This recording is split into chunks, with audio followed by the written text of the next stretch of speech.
Today on Inside the Issues, Michael Manulak helps us understand how and when governance innovation takes place. Hello and welcome to this week's edition of Inside the Issues, the CG online podcast. I'm David Welch, CG Chair of Global Security at the Balsillie School of International Affairs and Senior Fellow here at CG, and every week it's our pleasure to welcome a guest into the studios at the Center for International Governance Innovation to talk about some important topic on the global agenda. And today I'm very happy to welcome Michael Manulak, who's a Balsillie School Fellow, recently completed a dissertation at Oxford University on temporal focus points and institutional innovation. Welcome. So you do a number of things that, of course, of direct interest to CG. CG's mandate is governance innovation. And as you point out in your work, we spend a lot of time talking about what we should do when we do governance innovation.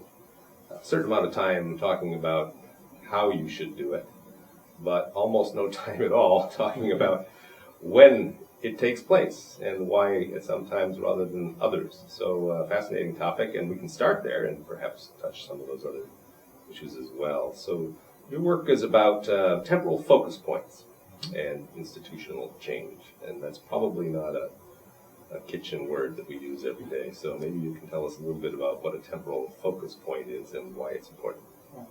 Temporal focal points are conspicuous moments along the temporal continuum. One of the things that I found in my research on the history of change in the United Nations environmental institutions is a certain intermittent clustering of institutional change instances in 1972 and 1992. And what I set out to do in my research was to theorize and explain why we were getting this intermittent clustering, these bursts of activity in governance innovation at certain moments in time. And what I found was that the emergence of conspicuous moments along the temporal continuum allowed and precipitated a convergence of expectations among actors that facilitated significant increases in political and analytical investments, as well as providing an anchor for bargaining strategies that allowed actors to realize accumulated cooperative possibilities that for governance innovation that had laid dormant for usually a number of years. So it's not as though people didn't know there was a problem and all of a sudden one day they wake up and they realize there's a problem, we have to solve it. They do, they go away, come back the next time. People know all along that there are problems. Well, sometimes they do, and it's just the ability to negotiate superior institutional arrangements. But on the other hand, sometimes it does take that coordination, that focus on a particular conference or on solving a particular problem following a crisis, perhaps, that allows actors to in many cases recognize that a problem does in fact exist and recognize that there are cooperative possibilities that perhaps lay dormant that they can take advantage of. It's very often the significant investments in analytical resources that go on within, for example, the Foreign Affairs Department, setting up an interdepartmental task force or conducting scientific studies. And usually those heavy investments in resources are very difficult to make in a time when institutional structures are actually not under active consideration. But occasionally when these temporal focal points emerge, actors are able to justify making those sorts of analytical investments that in some cases allow them to recognize that institutions are suboptimal and that a superior set of rules, norms, procedures would allow them to improve their situation. So what are some examples of different kinds of temporal focus points? Yeah, there are a number of temporal focal points that I observe. One of the most interesting and recurring types of temporal focal points are those that follow conspicuous anniversaries. So after the 1972 Stockholm Conference, we have a conference in 1982 in Nairobi, but then we have the 1992 Earth Summit, the 2002 Johannesburg Summit, we have now the 2012 Rio Plus 20. Other types are, Kofi Annan used the approaching millennium to promote a series of Millennium Development Goals. The 50th anniversary of NATO was used to advance reform to NATO's strategic concept. So dates that are conspicuous temporal landmarks are often used as a tool by actors to mobilize the sorts of political and analytical investments that are necessary to realize significant governance, innovation, and change. Well, why, if you have a real problem and people know it's a problem, why wouldn't they just go about dealing with it? Why would they even wait until, say, a conspicuous anniversary? What makes the difference between why we do see change at a conspicuous anniversary sometimes, but we don't in between conspicuous anniversaries, for example? Well, first of all, we do often see change that does respond to changes in the international environment, to emerging problems. So the argument that I'm making is not necessarily that temporal focal points, that at every instance of significant changes emerges because of a temporal focal point. What I'm arguing is that temporal focal points represent a disproportionate number of change instances relative to their space on the temporal continuum, basically. They're disproportionate. Some moments in time are disproportionately likely to emerge as moments of institutional change than others. However, while that is the case, even when a significant problem exists, and if actors realize it, very often they face obstacles, bargaining obstacles, for instance, toward in negotiations to realize the cooperative potentialities that are available to them.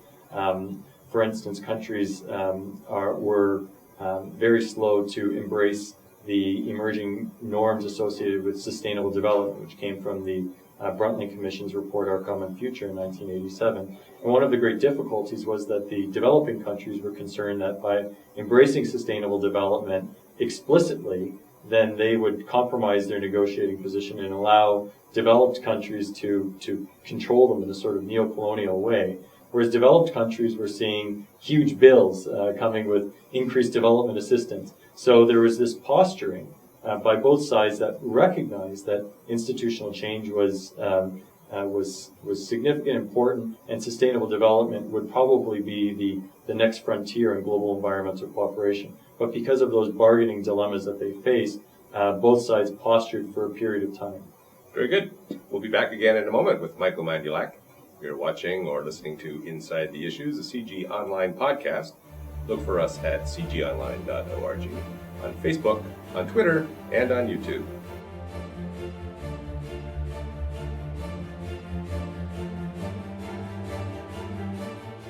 Welcome back. I would like to talk in more detail about the environmental cases in particular, which is, of course, something we're all concerned about these days. But before I do, I wondered if you could give an example or two of other kinds of temporal focal points that aren't, say, anniversaries or regular intervals. What are some other kinds of things that provide these opportunities? Well, very frequently crises are a great opportunity. It's been widely recognized in the literature in both policy change and institutional change that crises are these great drivers of institutional change and innovation. What I argue, however, is that crises in some cases do represent a significant change in conditions, and these are what IR, international relations scholars, would call exogenous shocks. In other instances, I think that crises provide an opportunity, a conspicuous moment in time, the immediate aftermath of a crisis, to address long neglected and long existing cooperative possibilities that could provide potential. So an environmental disaster, for example, might not itself represent a significant change in national or international environmental conditions, but it may simply be symptomatic of something that has been existing for a long time, for regulatory structures, for instance. And because of that problem that becomes a very distinct and conspicuous moment in time, actors are able to coordinate their expectations in order to advance negotiations and proceed in a purposeful manner to realize the sort of cooperative possibilities that enable institutional change and governance. Now, when do we first see global environmental governance, or an attempt at global environmental governance, and why did we see that develop then rather than some other time? The big international event, the most important event in the early history of global environmental politics, was the 1972 United Nations Conference on the Human Environment, which was held in Stockholm, Sweden. We have 113 countries that gather. Hundreds and hundreds of media outlets are accredited, and NGOs gather. And a whole series of environmental innovations take place. The creation of the UN Environment Program, the Stockholm Declaration, which set out a series of soft international laws that provided the basis for the further progressive development of international law. We have the Stockholm Action Plan, as well as a series of multilateral environmental agreements on world heritage, on dumping of wastes in the oceans, on cooperation to confront the trade in endangered species of flora and fauna. So this is the first big explosion of institutional activity.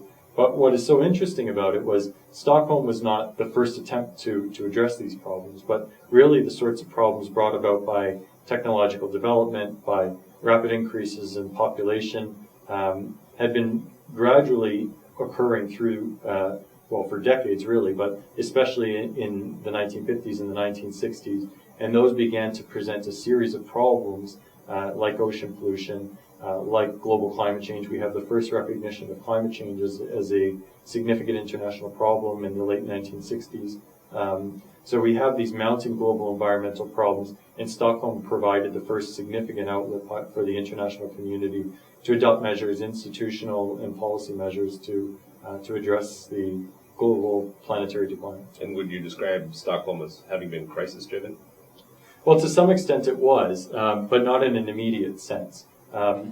Stockholm, as I mentioned, brought about a range of different environmental activities, from things that are as diverse as the trade in endangered species, to marine pollution issues, toward cooperation to gather information and coordinate UN environmental activities. So really there was a whole range of different cooperative avenues that were pursued through Stockholm. So Stockholm was, however, made increasingly conspicuous as a moment of time by a series of crises before that, and then by the deliberate efforts of the conference secretariat to increase the significance of Stockholm and increase its salience among states and non-governmental actors. Now, as you know better than I, one of the key figures there was Maurice Strong, who was Secretary General, Canadian. And as I understand your account of the story, he played a very big role in turning Stockholm from what might have been another relatively minor effort to coordinate on some aspects of environmental problems into kind of a big bang of governance innovation. So can you say a bit about Strong's role in particular, and is it the kind of thing that you see as a necessary condition or sufficient condition for really dramatic institutional change?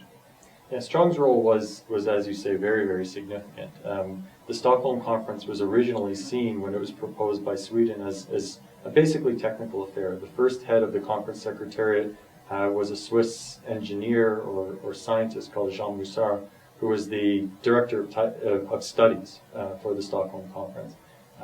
But Strong took over after Moussard was let go, and Strong brought a whole new energy and dynamism to conference preparations. He bought something like an accordion of plane tickets after taking over, and traveled the world, meeting with heads of state and foreign ministers and environment departments and also scientists within countries, to deliberately increase the visibility of the Stockholm Conference among decision makers. He gave numerous presentations and interviews. He was really quite a dynamic actor, and what distinguished Strong, I think, was his sense of the moment, the sense that the timing of the Stockholm Conference was crucial, and getting all of the actors to view Stockholm as a highly significant event was a crucial step. Now, whether his efforts were a necessary or a sufficient condition, well, I don't think the process was incredibly complex. One of the reasons why realizing governance innovation and institutional change is such a difficult process is very frequently in international relations, you're dealing with hundreds of relevant actors, subnational actors, governmental actors, media actors, non-governmental organizations, business associations, and all of them have, in many instances, a lot of them have the capacity to act as spoilers or to derail a process. And so what's interesting about the temporal focal point framework is it brings about or precipitates a convergence of expectations among actors and among a very wide array of actors and a diverse set of actors. So while Strong was instrumental in increasing the salience of the Stockholm Conference, nobody was, in a sense, driving the bus. Nobody was in command of the Stockholm Conference and created the temporal focal point in that sense. It was brought about by the series of crises and to some extent Strong's efforts, but really it was the convergence of expectations among actors that made Stockholm the landmark event that it ended up being. Very good. We'll be back again in a minute with Michael Manulak. You're watching or listening to Inside the Issues, a CG Online podcast. Look for us at cgonline.org, on Facebook, on Twitter, and on YouTube.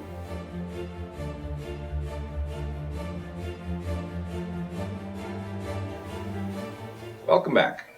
So Stockholm was step one, and we've seen a series of periodic, fairly large-scale energetic efforts to enhance environmental governance since, as you say, they seem to follow a fairly regular schedule. Yeah. So can you talk a bit about how those have differed from Stockholm, and how have they differed? And some have been generally considered dramatic failures, I suppose would be fair to say, and others relatively successful. What makes for that difference as well, and how does your temporal focal point approach help us understand the dynamics of that and the likelihood of success or failure? So the temporal focal point framework looks at how actors are able to coordinate their expectations across time. It draws on Thomas Schelling's work on focal points in his strategy of conflict, and the analogy that he gives is he polled a number of students and asked them how they would coordinate with somebody in New York City if they had no means of communicating with them. And for his students who were based in New Haven, Connecticut, Grand Central Station's information booth at noon was the most likely and most frequently cited answer. So actors were, in many cases, able to coordinate on an incredibly conspicuous place for them to meet in the absence of communication. The key point that came from Schelling's work is that in settings characterized by multiple equilibria, frequently conspicuous focal points have the ability to become disproportionately likely to emerge. One of the interesting elements of Schelling's work, however, is that they were coordinating not just at Grand Central Station's information booth, but they were doing so at noon. And a third dimension remains implicit, at the date of coordination. What did they pick for the date? Well, they didn't. Schelling didn't ask them say. for the date. It's just it doesn't even come up in his analysis. Maybe it would be January 1st or something. That would be my guess. Yeah. But the interesting thing that comes from that is actually what Schelling was describing was a coordination game on multiple dimensions. Right. And some cooperative, for some institutions, only require coordination on one dimension. But frequently, international institutions in cooperation and governance are incredibly complex. And it's the bringing together of both the time and the possibility or the availability of joint gains, essentially, that enable institutional change. And so what the temporal focal point framework brings out is that temporal dimension that tends to have gotten lost in the literature. Now, so back to your question about why certain events have proved successful and others have not. Two of the cases that I've researched in good detail are the Brundtland Commission, which came out with its landmark report, Our Common Future, in 1987, which developed the concept of sustainable development and delivered that concept to the UN General Assembly. And then that concept wasn't institutionalized until the 1992 Rio Earth Summit. Now, the interesting thing about Brundtland is it provided a cooperative framework for them for states to revise current institutional arrangements, which they were recognizing were suboptimal. But in the absence of a temporal focal point, those actors were often locked into into posturing in the UN General Assembly. So when the report was delivered to the UN General Assembly in the fall of 1987, both sides, the developing and the developed world, were saying kind things about Brundtland and were evidencing or showing an interest in negotiating on this basis. The great difficulty, however, was that there was a lack of coordination on when those negotiations would actually occur. And this is the fascinating thing.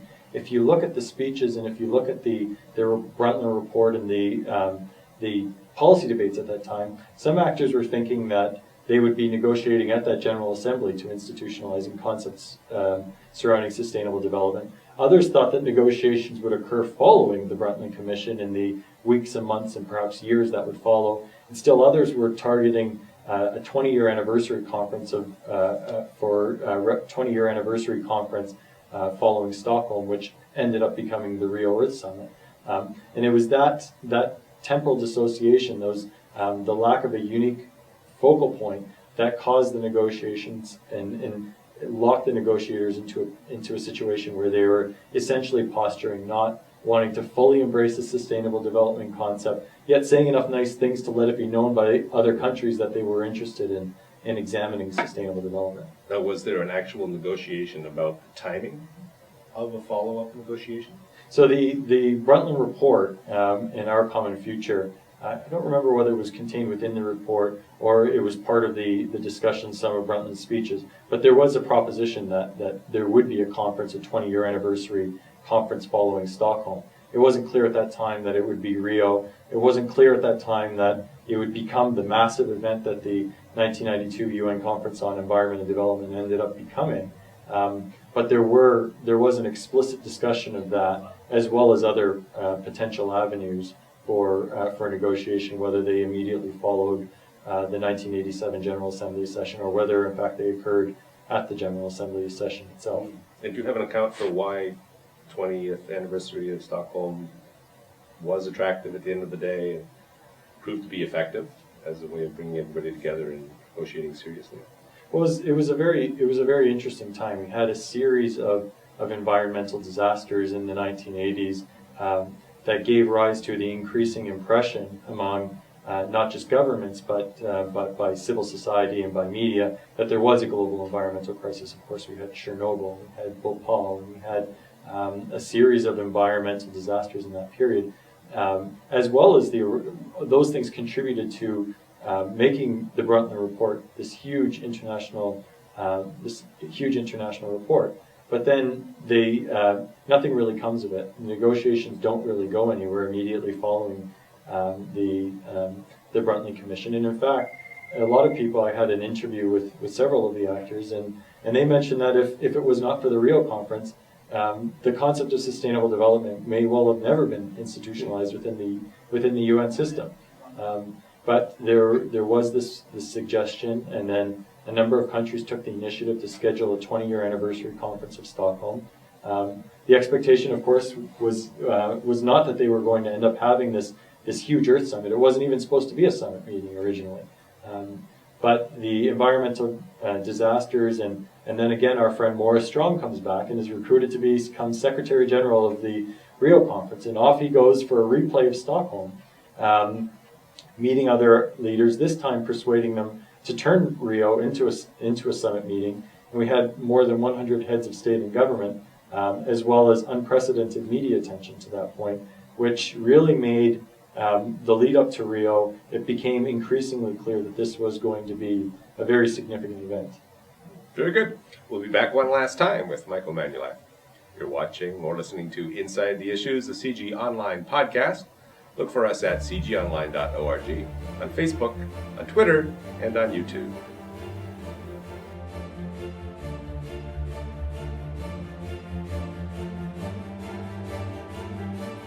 Welcome back.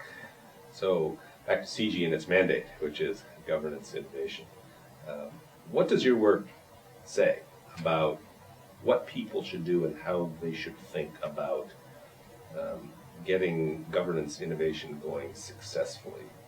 It's not just a matter of having a good idea. Yeah. We should be paying attention to other considerations as well, right? Yeah, absolutely.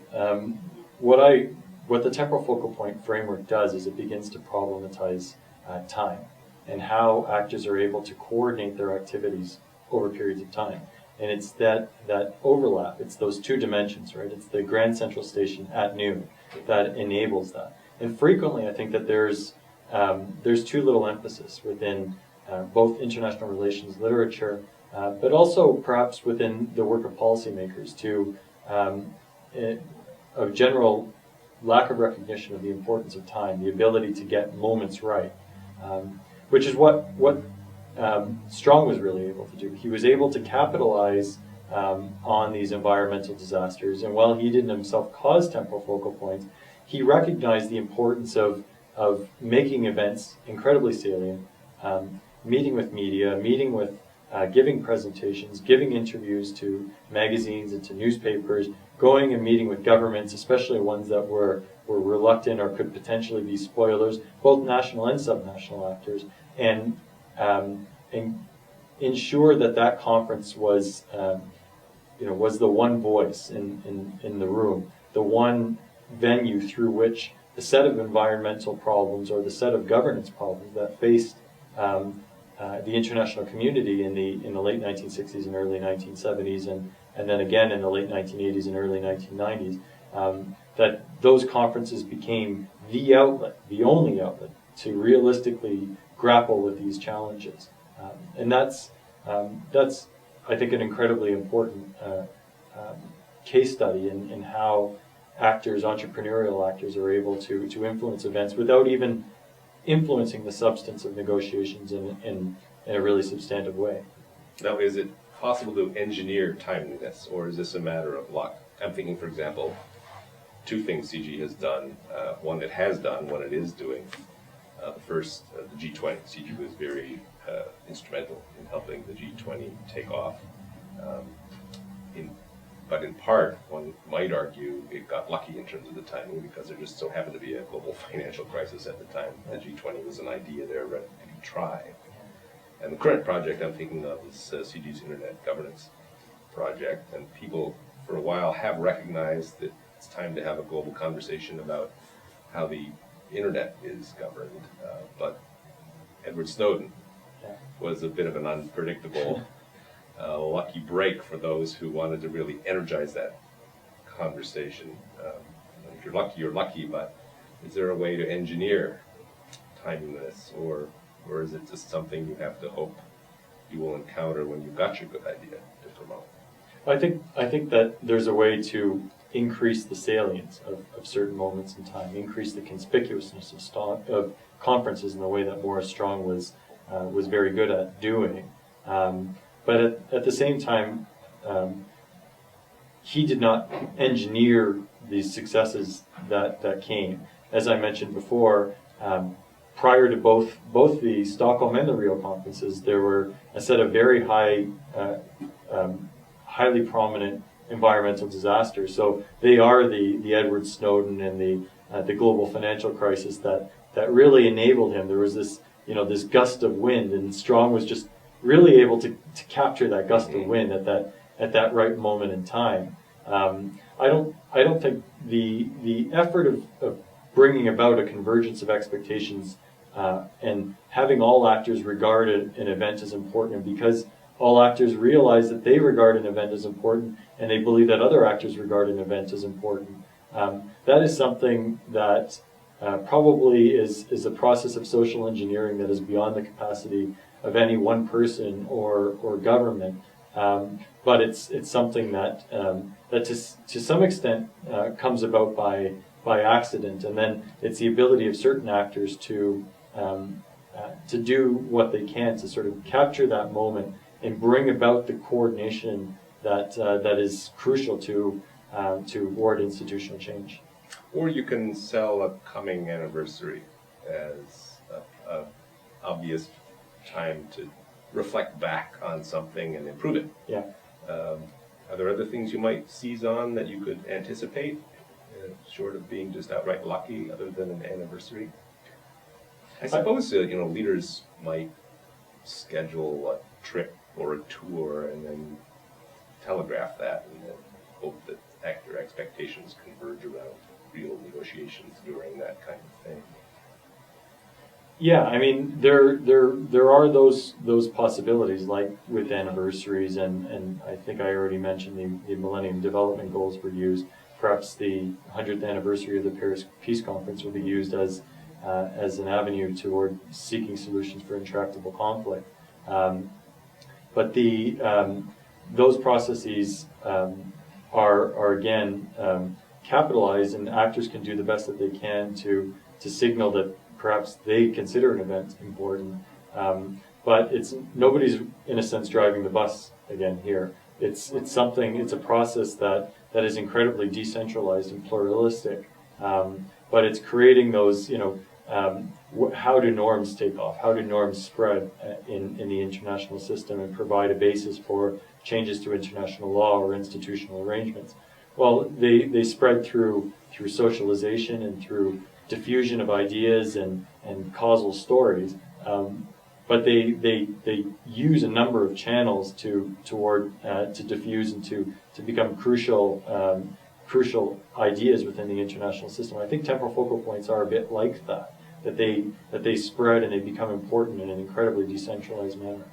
Very good. Well, it's fascinating and very insightful, and I appreciate your coming and telling us about these things. I think you're quite right that we don't tend to pay enough attention to the timing dimensions of things, and so your work helps us get a good handle on that, and we're grateful for that. And we're grateful to the audience for joining us again on Inside the Issues, the CG Online podcast. Look for us at cgonline.org, on Facebook, on Twitter, and on YouTube.